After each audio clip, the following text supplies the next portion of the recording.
मैंने एक बार कसम खा ली कि अब शराब नहीं पीना। कुछ भी हो, शराब घर के सामने आया, बड़ी बेचैनी होने लगी। पर उसने कहा कि कुछ भी हो जाए, शराब में पीने वाला नहीं। कोई 20 कदम आगे तक गया, फिर उसने अपनी पीठ ठोकी और कहा, शाबाश नसरुद्दीन, इतनी हिम्मत की कि शराब घर के आगे से निकल गया और भीतर न गया। अब इस खुशी में तुझे पिलवाते। तब उसने जाकर दुगनी पी ली। और सभी कसमें खाने वालों के साथ यही हो रहा है। मंदिर में कसम खाते हो ब्रह्मचर्य की, उसी क्षण स्त्री इतनी सुंदर दिखाई पड़ने लगती जितनी कसम के पहले न थी। तुम्हारी कसमें भी स्वाद को जगाने का उपाय तो नहीं। स्त्री में रस खोरा होता है तो तुम ब्रह्मचर्य की कसम खा लेते, उससे रस वापस लौट आता। भोजन से ऊबने लगते हो तो उपवास कर लेते हो, उससे रस लौट आता है। सभी विपरीत चीजें रस को जन्माती। मनोवैज्ञानिक कहते हैं कि पति पत्नी को एक ही कमरे में नहीं रहना चाहिए, उससे रस क्षीण होता है। मनोवैज्ञानिक कहते हैं कि उन्हें 2 अलग कमरों में रहना चाहिए और 24 घंटे मिलना जुलना नहीं चाहिए, उससे रस क्षीण होता है। इसलिए पति पत्नी एक दूसरे से ऊब जाते, परेशान हो जाते। पत्नी को कभी कभी मायके चले जाना चाहिए, उससे रस वापस लौट आता। जिस चीज से तुम ऊबने लगो उससे विपरीत करने से स्वाद लौट आता है। तुम्हारा जीवन ऐसे ही है जैसे मिठाई खाने वाला नमकीन भी खाता है, नमकीन से मीठे का रस वापस लौटता है। विपरीत से जीभ साफ हो जाती। तुम भोजन करते हो और मैं देखता हूं इधर कि जो ज्यादा भोजन करने वाले लोग हैं अक्सर उपवास में उत्सुक हो जाते। जिन्होंने ज्यादा खा लिया अब उपवास के सिवाय कुछ बचता भी नहीं करने को। उपवास से उनके खाने की वृत्ति फिर वापस लौट आती। बहुत कामी चित्त के लोग ब्रह्मचर्य में उत्सुक हो जाते हैं क्योंकि काम शिथिल हो जाता है, घबरा जाते हैं। ब्रह्मचर्य फिर से रस दे देता है। जैसे घड़ी का पेंडुलम बाएं से दाएं तरफ जाता है, दाएं से बाएं तरफ आता है। जब वो दाएं जा रहा है तब तुम्हें पता नहीं वो बाएं आने की शक्ति जुटा रहा है। जितनी लंबी झूल लेगा दाएं तरफ उतनी ही लंबी झूल लेगा बाएं तरफ। तुम्हारा चित्त ऐसे ही द्वंद्व में भटकता है। तुम पूरे भाव से संसार को भोग लो, तुम संसार से उसी क्षण मुक्त हो जाओगे। संसार इतना व्यर्थ है कि आश्चर्य है कि उसमें रस कायम कैसे रह जाता है। उसमें रस कायम रह जाता होगा तो उसका कारण एक ही है कि तुमने पूरी आंख खोल के भी नहीं देखा। एक स्त्री ने जाकर एक दिन पुलिस स्टेशन में रिपोर्ट लिखवाई कि मेरे साथ बहुत अभद्र व्यवहार हुआ है। एक आदमी ने मुझे रास्ते पे पकड़ लिया और मेरा चुंबन लिया। भरी दोपहरी, बाजार खुला, दुकानों पे लोग काम कर रहे, सड़कें चलती फिरती। सुपरिंटेंडेंट ने कहा, कैसा आदमी था, उसका हुलिया लिखवाओ। कितना लंबा था, कैसे कपड़े पहने था, कैसी शक्ल थी। उस स्त्री ने कहा कि ये मुझे कुछ भी पता नहीं। तो सुपरिंटेंडेंट ने कहा, हैरान किया तुमने, भरी दोपहरी, अंधेरा नहीं, कोई आदमी ने तुम्हें पकड़ा, चुंबन लिया और तुम ये भी ना देख पाई कि उसकी शक्ल कैसी है, कपड़े क्या पहने, ऊंचाई लंबाई क्या है। उस स्त्री ने कहा, बात यह है कि जब भी कोई मेरा चुंबन लेता तो मैं आंख बंद कर लेती। स्त्रियां अक्सर कर लेती। तुम संसार में तो हो लेकिन आंख बंद करके या आधी आंख खोल के। तुम संसार का हुलिया नहीं पहचान पाते, राग रंग नहीं समझ पाते। तुम हो तो संसार में लेकिन पूरे पूरे नहीं। और तुम सोचते हो कि ये तुम्हारी धार्मिकता है क्योंकि तुम पूरे पूरे नहीं। और जिस दिन तुम पूरे पूरे हो जाओगे उस दिन तुम हंसोगे कि कैसी मूढ़ता है। संसार पाप नहीं है, अज्ञान है। इस बात को बहुत ठीक से समझ लो। मैं संसार को पाप नहीं कहता क्योंकि जिन जिन ने उसे पाप किया उन सब ने तुम्हारा रस बढ़ाया है। संसार पाप नहीं है, मूढ़ता है। इसलिए संसार को छोड़ना नहीं है, संसार को जानना है। संसार तुम्हारे त्याग से नहीं मिटेगा, त्याग से तो संसार का रस वापस लौट आएगा। जो खो गया रस वो फिर जीवित हो जाएगा। संसार त्याग से नहीं मिटेगा, संसार ज्ञान से मिटेगा। ये बहुत क्रांतिकारी फर्क है। संसार अगर पाप है तो उसे तोड़ने में तुम्हारा अहंकार बढ़ता है, और जिससे तुम्हारा अहंकार बढ़ता है तुम उससे कैसे छूटोगे? मैं तुमसे कहता हूं कि संसार मूढ़ता है, उससे अहंकार बढ़ाने का कोई भी कारण नहीं, उससे तुम सिर्फ मूढ़ सिद्ध होते हो। उससे सिर्फ इतना ही पता चलता है कि तुमने आंख खोल के देखा भी नहीं कि संसार की हुलिया क्या है, ढंग क्या है, ये संसार क्या है। तुम पुलिस थाने में भला रिपोर्ट लिखाने पहुंच गए हो, तुम भला किसी सदगुरु के पास पहुंच गए हो, कहते हो छुटकारा दिलाओ इस संसार से, लेकिन कोई तुम्हें छुटकारा नहीं दिला सकता तुम्हारी खुली आंखों के अतिरिक्त। भरपूर नजर से इसे देख लो। आंख बंद क्यों करते हो? पर आंख बंद करने के पीछे जाल है। सबने समझाया है कि बेकार है। तुम्हारी खोपड़ी में ये विचार बैठ गए कि संसार बेकार है, क्या भोगना। तो जब तुम भोगते हो आंख बंद कर लेते हो, इसलिए पूरा भोग नहीं पाते। पूर्ण भोग त्याग बन जाता है। तुम्हें जिस चीज में रस हो तुम किसी की मत सुनना, तुम उस रस को पूरा ही कर लेना। जिस दिन तुम पूरा करोगे उस दिन तुम पाओगे कि तुम कैसी व्यर्थता में लगे थे। संसार व्यर्थ हो जाए तत्क्षण अंतरयात्रा शुरू हो जाती। तब मिट्टी का दिया बेकार हुआ, तब रोशनी सब तरफ गिरती, दिए के नीचे का अंधेरा मिटता है। इसे समस्त ज्ञानियों ने आत्मज्ञान क्या कहा है, लेकिन आत्मज्ञान के पहले एक शर्त है और वो है संसार ज्ञान। संसार एक विद्यापीठ है, एक अनुभव का विस्तार है। उस अनुभव को तुम कच्चा कच्चा क्यों लेते हो? उसे पकने क्यों नहीं देते कि वो खुद गिर जाए? कच्चे फलों को तोड़ना पड़ता है, तोड़ने से फल को भी घाव लगता है, वृक्ष को भी घाव लगता है। पके फल चुपचाप गिर जाते, उन्हें तोड़ना भी नहीं पड़ता। आज ही सुबह में देख रहा था, बादाम के वृक्ष पर पत्ते पक गए। पका पत्ता ऐसा गिरता है, वृक्ष को भी पता नहीं चलता, पत्ते को भी पता नहीं चलता, चुपचाप गिर जाता है, कहीं कोई घाव नहीं छूटता। जिस दिन संसार का ज्ञान ठीक ठीक हो जाता है, पक गए। और पका हुआ त्याग ऐसा है जैसे पका हुआ पत्ता, पका हुआ वृक्ष, कहीं कोई खबर नहीं होती। तब तुम जाके शोरगुल न मचाओगे कि मैंने त्याग कर दिया, ये तो कच्चे टूट गए फलों का लक्षण। तब तुम जाके डुंडी न पीटोगे गांव में कि देखो मैंने त्याग कर दिया। तब तुम किसी से न कहोगे कि मेरी शोभा यात्रा निकालो कि मैंने त्याग कर दिया, देखो मैंने सब संसार छोड़ दिया। अगर सच में ही तुम्हें अनुभव हो गया कि संसार व्यर्थ है, तो क्या तुम कहोगे कि मैंने उसे छोड़ दिया? क्या तुम्हारे भीतर त्याग की अस्मिता निर्मित होगी? तुम रोज अपने घर के बाहर कचरा फेंकते हो, क्या तुम मोहल्ले में जाकर खबर करते हो कि कचरे का त्याग कर दिया, आज फिर किया, फिर से छोड़ा? अगर तुम ऐसा करोगे तो मोहल्ले के लोग तुम्हें विक्षिप्त समझेंगे। मोहल्ले के लोग समझेंगे कि कचरा भी छोड़ते हो, उसका अर्थ हुआ कि कचरे में बड़ी पकड़। जब भी तुम किसी त्यागी को पाओ जो त्याग में रस ले रहा हो, तो समझना कि अधूरा छूट गया, कच्चा टूट गया, और जो कच्चा टूटा है उसे वापस लौटना पड़ेगा। पके बिना छुटकारे का कोई मार्ग नहीं। नीत्शे का एक बहुत प्रसिद्ध वचन है, राइपननेस इज ऑल, पक जाना सब कुछ।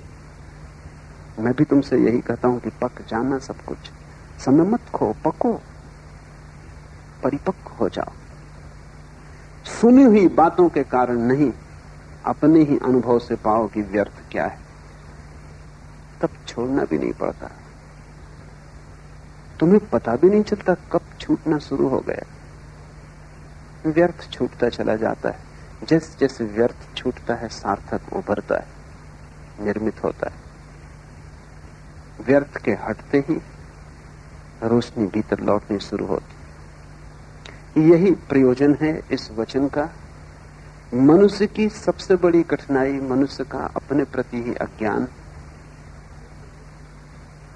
दिए के नीचे जैसे अंधेरा होता है, वैसे ही मनुष्य उस सत्ता के प्रति अंधकार में है जो कि उसकी आत्मा है।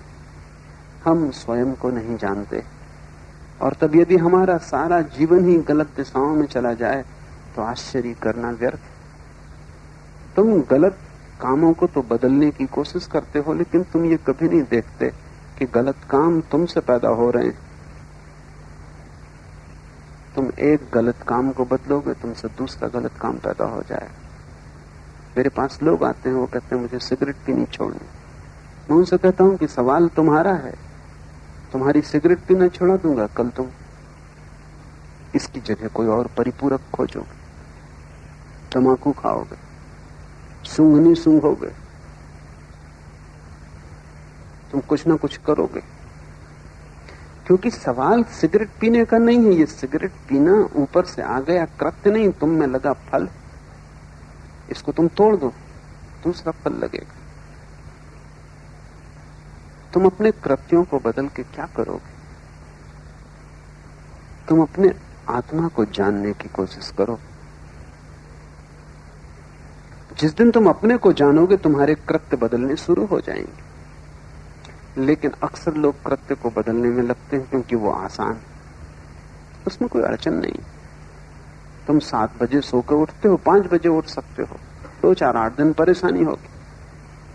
अगर जिद्दी स्वभाव के हुए, थोड़ी लठ प्रकृति के हुए, तो 4-8 दिन में 5 बजे उठने लगोगे। थोड़ी हठवादिता रही, दम्भी आदमी हुए, उठने लगोगे 5 बजे। लेकिन तुम ही तो उठोगे ना 5 बजे। 7 बजे तुम उठते थे, 5 बजे भी तुम ही उठोगे। जल्दी उठने से क्या फर्क हो जाएगा? लेकिन तुम सोचते हो जाएगा।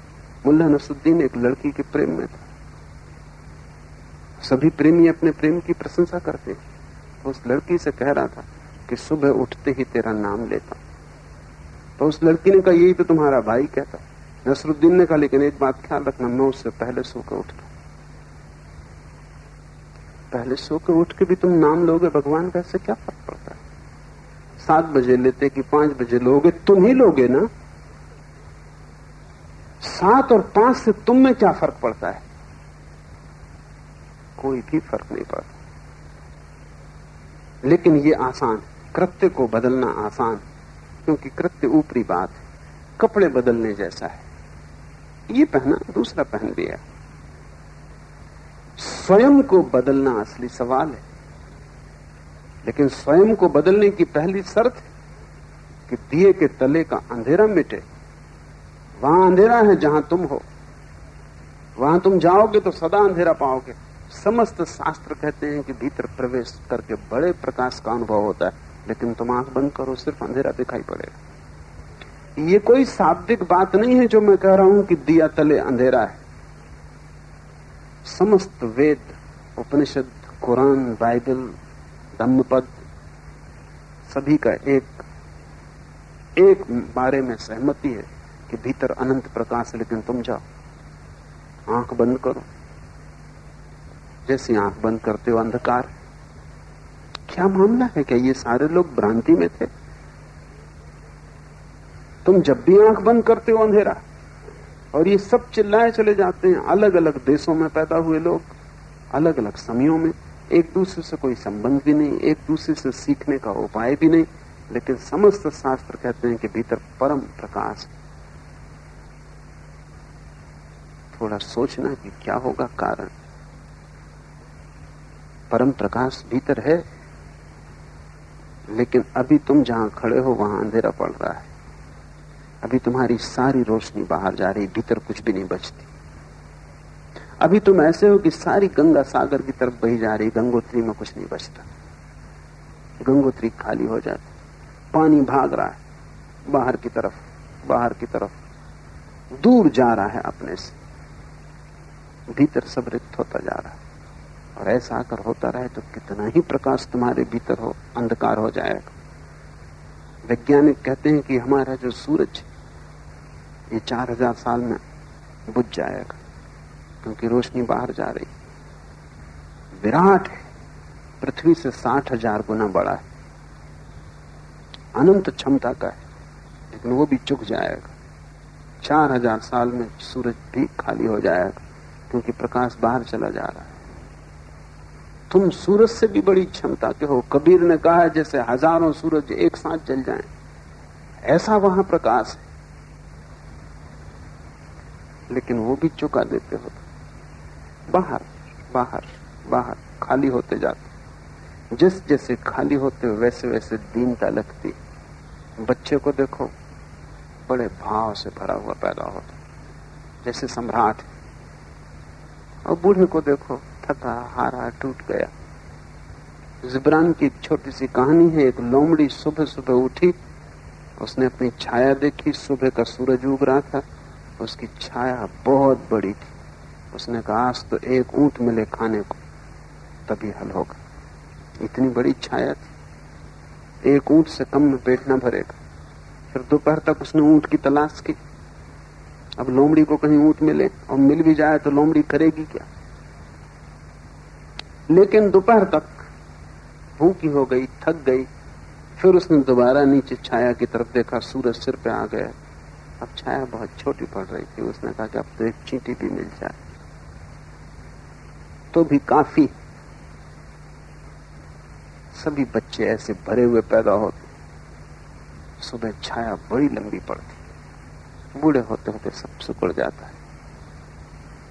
ऊंट की आशा लेके चलते हैं, चींटी भी मिलती नहीं।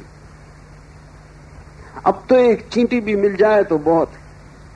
सुबह ऊंट भी मिलने से काम चलने वाला नहीं था। सभी बच्चे बड़ी महत्वाकांक्षा लेके संसार में चलते हैं, और सभी बूढ़े सिर्फ टूटे हुए खिलौने लेकर समाप्त होते हैं। सब सपने पैरों तले रुंधे हुए, सब इंद्रधनुष टूटे हुए। बूढ़े की असली पीड़ा न तो बुढ़ापा है न मृत्यु। बूढ़े की असली पीड़ा है सब सपनों का टूट जाना। सब महत्वाकांक्षाएं व्यर्थ सिद्ध हुई। जो भी पाना चाहा वो व्यर्थ गया। मिला तो भी व्यर्थ गया, न मिला तो भी व्यर्थ गया। जीवन बड़ा अनूठा है। यहां सभी हार जाते हैं, जीतता यहां कोई भी नहीं। जो जीते हुए दिखाई पड़ते हैं वे भी हार जाते हैं। जो हारे हुए हैं वे तो हारे हुए हैं ही। यहां पराजित और विजेता सब बराबर हो जाते हैं। मृत्यु जैसी समाजवादी और कोई घटना नहीं। वो बिल्कुल परम साम्यवादी, सबको बराबर कर देती। सब लिखा पढ़ा साफ हो जाता। जैसे जैसे जीवन उतरने लगता है वैसे वैसे लगता है सब व्यर्थ गया। इसके पहले अगर तुम सजग हो जाओ, ये जीवन का स्वभाव ही व्यर्थ जाना।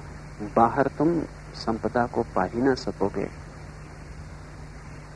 और तुम जो भी खोजोगे अगर भीतर तुम गलत हो तो तुम्हारी सब खोज गलत होगी। यात्रा पथों का सवाल नहीं है, यात्री का सवाल है। मुझसे लोग पूछते हैं कि सही मार्ग क्या है। मैं उनसे कहता हूं तुम मार्ग की फिक्र छोड़ो, सही यात्री गलत मार्ग से भी पहुंच जाएगा, और गलत यात्री सही मार्ग पर भी क्या करेगा। तुम्हारी आंख में अगर नशा हो तो तुम जो भी देखोगे, जहां भी देखोगे, सब गलत होगा। मुल्ला नसरुद्दीन और उसका जुड़वा भाई, दोनों का जन्मदिन था। तो दोनों ने सोचा जाएं किसी होटल में, खाएं पिएं मौज करें। दोनों ने एक से कपड़े पहने, एक से टाई लगाई, एक से रंग का कोट, एक से जूता, एक से रुमाल खोसा। दोनों पहुंचे, मिठाई खाई, भोजन किया, शराब गृह में पहुंचे। एक से गिलासों में एक सी शराब बुलाई। एक शराबी सामने बैठा, आंखें मीड़ मीड़ के उनको देखने लगा। कई बार आंखें मीड़ के देखा तो नसरुद्दीन हंसा। उसने कहा कि परेशान ना हो, नशे के कारण तुम्हें गलत दिखाई पड़ रहा है ऐसा मत सोचो, या एक का दो दिखाई पड़ रहा है ऐसा भी मत सोचो। हम दो जुड़वा भाई हैं। उस शराबी ने फिर से आंख मेरी और कहा कि तुम चारों। उसको 4 दिखाई पड़ रहे हैं। तुम्हारी आंख में अगर मोह,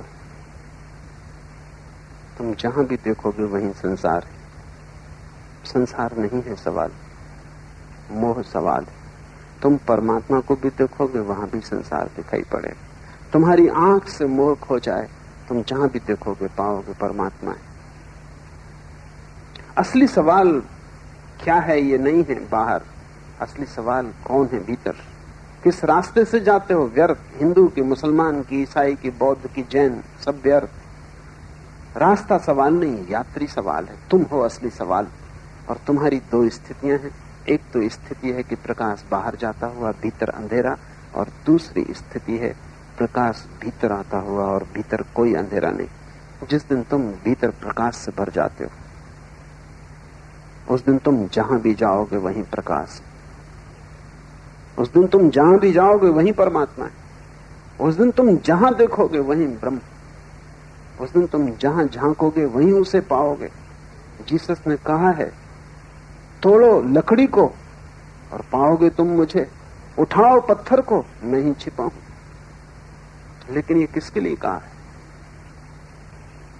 तुम लकड़ी तोड़ोगे, ईश्वर को पाओगे? कुछ भी ना पाओगे, लकड़ी और टूट गई। पत्थर उठाओगे, ईश्वर को दबा हुआ पाओगे? असंभव। तुम जहां भी जाओगे, जो तुम्हारी दशा है उसी की प्रतिध्वनि पाओगे। संसार दर्पण, तुम अपने को ही देखोगे और कुछ देखने का उपाय नहीं। और दर्पण को तोड़ने में मत लग जाओ, उससे कोई फर्क ना पड़ेगा। मैंने सुना है एक कुरूप स्त्री थी, वो जहां भी दर्पण देखती तोड़ देती। लोग उससे पूछते कि ऐसा तू क्यों करती, तो वो कहती क्योंकि दर्पण के कारण मैं कुरूप हो जाती। दर्पण किसी को कुरूप नहीं करते। दर्पण तो वही झलका देते हैं जो तुम हो। तुम्हारे सब संबंध, पत्नी, पति, बेटे, पिता, मां, मित्र, शत्रु, समाज, संसार, तुम्ही को झलकाता है। सभी दर्पण। जहां जहां तुम देखते हो कुरूपता, वहीं से तुम भागते हो, दर्पण तोड़ते हो। दर्पण तोड़ने से क्या होगा? अपने को बदलो। लेकिन अपने को बदलने का स्मरण ही तब आता है जब रोशनी भीतर की तरफ जानी शुरू हो जाती। 2 यात्राएं हैं प्रकाश की, या बाहर की तरफ या भीतर की तरफ। और जो गहनतम घटना घटती है वो ये कि जैसे ही प्रकाश भीतर आना शुरू होता है, जैसे तुम आंख बंद करते हो और ध्यान भीतर आता है। कब आएगा ध्यान भीतर? जब बाहर कोई वासना न हो। वासना ध्यान को आकर्षित करती, वो ध्यान का ऑब्जेक्ट, विषय वस्तु बन जाती। उपवास करो, भोजन पे ध्यान जाएगा। कभी नहीं जाता था भोजन पे, उपवास के दिन भोजन पे जाएगा। मंदिर में बैठो, ध्यान दुकान पे जाएगा। क्यों ऐसा होता?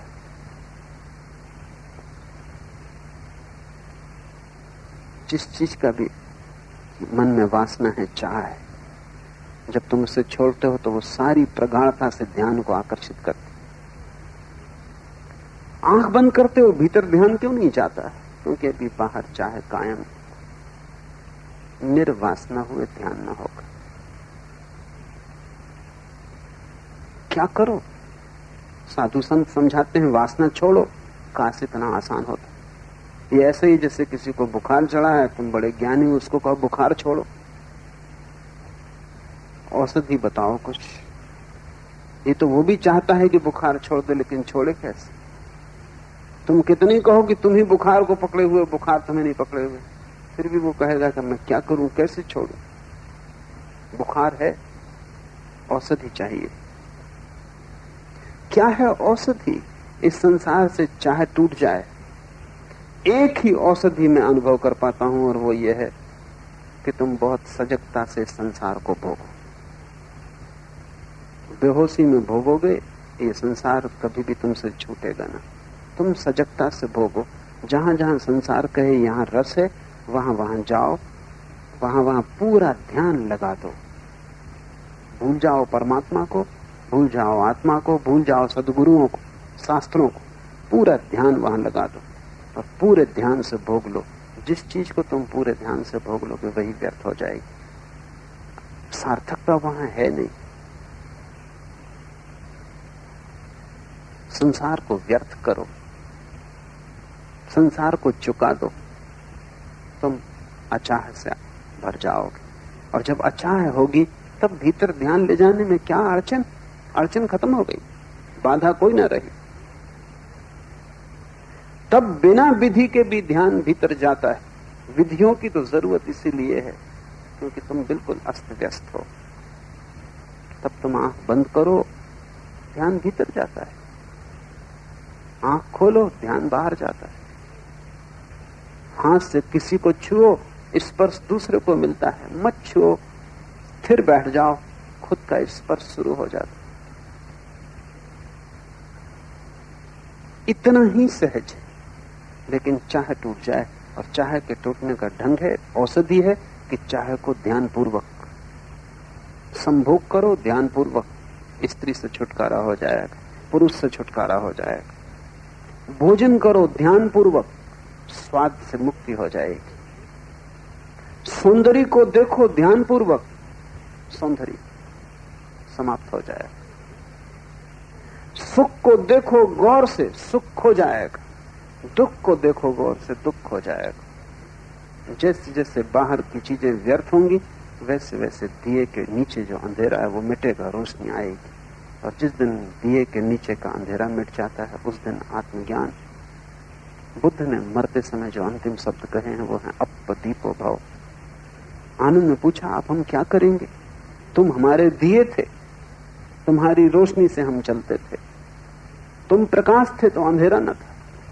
अब रात अंधेरी हो जाएगी, अब हम भटकेंगे। हम तुम्हारे प्रकाश में भी न पहुंच पाए, हम तुम्हारे बिना कैसे पहुंचेंगे? तुम बुझे जा रहे हो, हमारा क्या होगा? बुद्ध ने कहा, अप दीपो भव, अपने दिए बनो आनंद। और दूसरे की रोशनी से कोई कभी नहीं पहुंचा, क्योंकि दूसरे की रोशनी भी बाहर पड़ सकती है। तुम्हारे भीतर तो सिर्फ तुम्हारी रोशनी ही पड़ सकती। मैं कितना ही प्रकाश करूं, वो तुम्हारे चारों तरफ होगा, तुम्हारे भीतर नहीं जा सकता। मैं कितना ही समझाऊं, वो समझ तुम्हारे चारों तरफ से तुम्हें घेर लेगी, तुम्हारा वातावरण बन जाएगी, तुम्हारे चारों तरफ एक आभा का मंडल बन जाएगी, लेकिन भीतर नहीं जाएगी। भीतर तो तुम्हारा ही ज्ञान स्फुरित होगा, तुम्हारी ही आत्मा जलेगी, तुम्हारा ही दिया जलेगा। तभी वो दिया जल ही रहा है, सिर्फ उसके नीचे अंधेरा है। अंधेरे के कारण मैंने तुम्हें बताया, एक एक कारण को तोड़ते चलो। सबसे बड़ा कारण यह है कि तुम्हारा रस अभी संसार में कायम है। तो मैं नहीं कहूंगा तुमसे कि रस कायम रहते हुए तुम भीतर मुड़ो, तुम कभी न मुड़ पाओगे। तुम इस रस को विरस कर डालो। और विरस करने का मेरा प्रयोग बिल्कुल भिन्न है जो तुम्हें दूसरों ने समझाया है। दूसरों ने समझाया है कि विरस कर डालो, मतलब समझो ऐसा कि इसमें कोई रस नहीं, विचार करो, इसमें कोई रस नहीं। मैं तुमसे नहीं कहता कि विचार करो, मैं कहता हूं ध्यान करो। सोचो मत कि रस नहीं, सिर्फ ध्यान को गड़ा के देखो। अगर रस है तो मिल जाएगा, रस नहीं है तो मिल जाएगा। अब तक संसार में जिन्होंने ध्यान से देखा, जिन्होंने बाहर ध्यान से देखा, उन्होंने पाया कि वहां सब आसार है। ये आसार की प्रतीति तुम्हारी अंतर यात्रा का द्वार बन जाए, रोशनी भीतर आ जाए, तुम रोशनी के एक भीतरी वर्तुल बन जाओ। फिर तुम्हारे जीवन में कुछ गलत ना होगा, तुम जो भी करोगे वो ठीक। लोग कहते हैं कि साधु वो है जो ठीक करता है, जो ठीक ठीक करता है सब काम, जिसका सब व्यवहार सम्यक है, वो साधु है। मैं नहीं कहता, मैं तो कहता हूं साधु जो करता है वही सम्यक व्यवहार है, वही ठीक ठीक व्यवहार। व्यवहार से कोई साधु नहीं होता, साधु से व्यवहार जन्मता है। आचरण तो तुम ठीक ठीक कर सकते हो बिल्कुल राम जैसा, लेकिन तुम राम ना हो जाओगे, तुम ज्यादा से ज्यादा रामलीला के राम रहोगे। यही तो बेचैनी है। इतने साधु संत, इतने रामकृष्ण चारों तरफ मौजूद, उनमें अधिकतर अभिनेता हैं। उनकी मंच बड़ी है, वो किसी थिएटर में नहीं कर रहे हैं काम, लेकिन थिएटर में आचरण में सब कुछ है। भीतर वो भी परेशान है। साध लिया है सब, जैसे तोते ने कंठस्थ कर लिया हो। एक आदमी एक तोते को बेचने गया,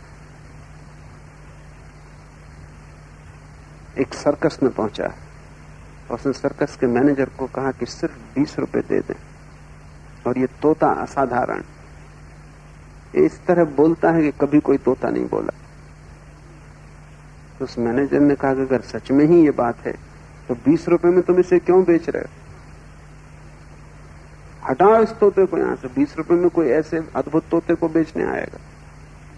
तोता एकदम उछला अपने पिंजड़े में और उसने कहा, महाशय जल्दी मत करें, मैं सच में ही ऐसा तोता हूं और इस आदमी से बुरा आदमी खोजना मुश्किल है जो मेरा मालिक है। इसने मेरे कारण लाखों रुपए कमाए।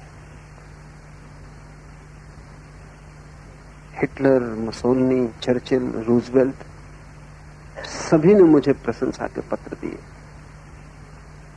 जगह जगह मुझे स्वर्ण पदक मिले, इसने सब बेच खाए। ये मुझे ठीक से खाना भी नहीं देता, पानी भी नहीं पिलाता। आप थोड़ी दया करें और मुझे खरीद लें। चौंक गया वो मैनेजर तो सर्कस का, ऐसी भाषा जैसे ठीक काशी से शिक्षित पंडित हो, शुद्ध और इतनी संगत। उसने उस आदमी को कहा कि तू पागल है, ये तोता लाखों का है और इसको तू 20 रुपए में बेच रहा है, क्या कारण तेरा बेचने? उसने कहा तो और तो सब ठीक है, मैं इसकी झूठ से बहुत ऊब गया हूं। 24 घंटे बकवास, एक तो बकवास लगाए रख, और मुझे पता है कि सिर्फ तोता है तो सिर्फ बकवास है, भीतर तो कुछ है नहीं इसके। और जो भी सुन लेता है दोहराने लगता है, ये हिटलर, मुसोलिनी न इसने कभी देखे। तो मैं इससे थक गया हूं, इससे मैं छुटकारा चाहता हूं। 20 रुपया तो सिर्फ बहाना, आप इसको मुफ्त भी रख लें।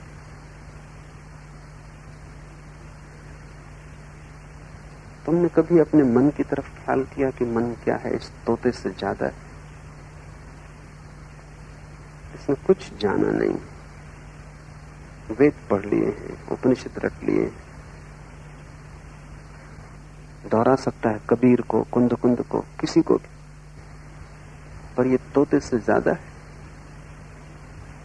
और ये तोता कितना ही कुशल हो गया हो बोलने में, 20 रुपए में भी कोई लेने को तैयार होगा।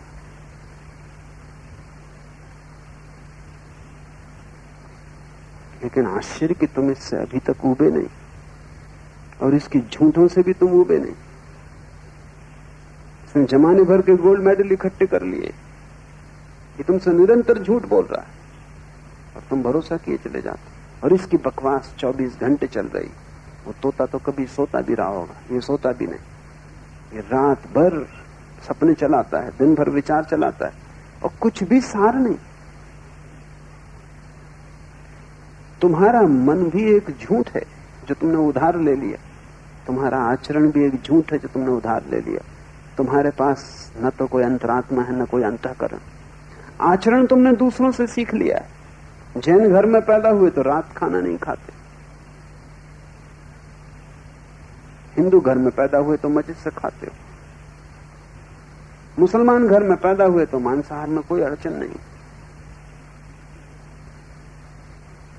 तुम सीखते हो दूसरों से, तुम्हारे चारों तरफ जो बताया जाता है वही तुम पकड़ लेते हो। कोई फर्क नहीं है हिंदू, मुसलमान, जैन में। जो जैन को बताया गया वो उसने पकड़ लिया, जो मुसलमान को बताया गया वो उसने पकड़ लिया, जो हिंदू को बताया गया वो उसने पकड़ लिया। तोतों में कोई फर्क नहीं, जो बताया गया वो पकड़ लिया। तुमने अपनी चेतना का कोई उपयोग किया पकड़ने? तुमने अपनी तरफ से जीवन को कुछ साधा, या जो सुना अंधे की तरह तुम उसके पीछे चले गए? तुम बिल्कुल उधार हो, और इस उधारी से तुम्हारे भीतर बड़ा अंधकार। न चिंता करो आचरण की, न चिंता करो व्यवहार की, न चिंता करो विचार की, चिंता करो सिर्फ ध्यान की, क्योंकि उस एक के साधने से सब साथ लिया जाएगा। जैसे माला के भीतर धागा अनस्यूत है, ऐसे तुम्हारे आचरण, व्यवहार, विचार सब में ध्यान अनस्यूत है, वो धागा है। उस एक को पकड़ लो, सब पकड़ में आ जाएगा। कहां से पकड़ोगे? जहां तुम हो। अभी तुम बाहर हो, वहीं ध्यान करो। भोजन को ध्यान बना लो, भोग को ध्यान बना लो, धन को ध्यान बना लो, क्रोध को ध्यान बना लो। जो भी हो, जहां हो, वहीं ध्यान को लगा दो। और तुम बड़े चकित होगे, क्रोध से ध्यान जोड़ा कि क्रोध समाप्त हो जाता, ध्यान ही रह जाता। लोभ से ध्यान जोड़ा, लोभ समाप्त हो जाता, ध्यान ही रह जाता। संसार में ही ध्यान करते करते तुम पाओगे कि संसार खो गया, ध्यान रह गया। जैसे ही ध्यान बचता है, अंतर यात्रा शुरू हो जाती। दिए के नीचे का अंधेरा मिट जाता, पहुंच जाते हो तुम उस जगह जहां हजारों सूर्य एक साथ उदित हो रहे हो, और जो कभी डूबते नहीं, जिनका कोई अस्त नहीं। तुम्हारे भीतर परम सूर्योदय छिपा है। आज इतना।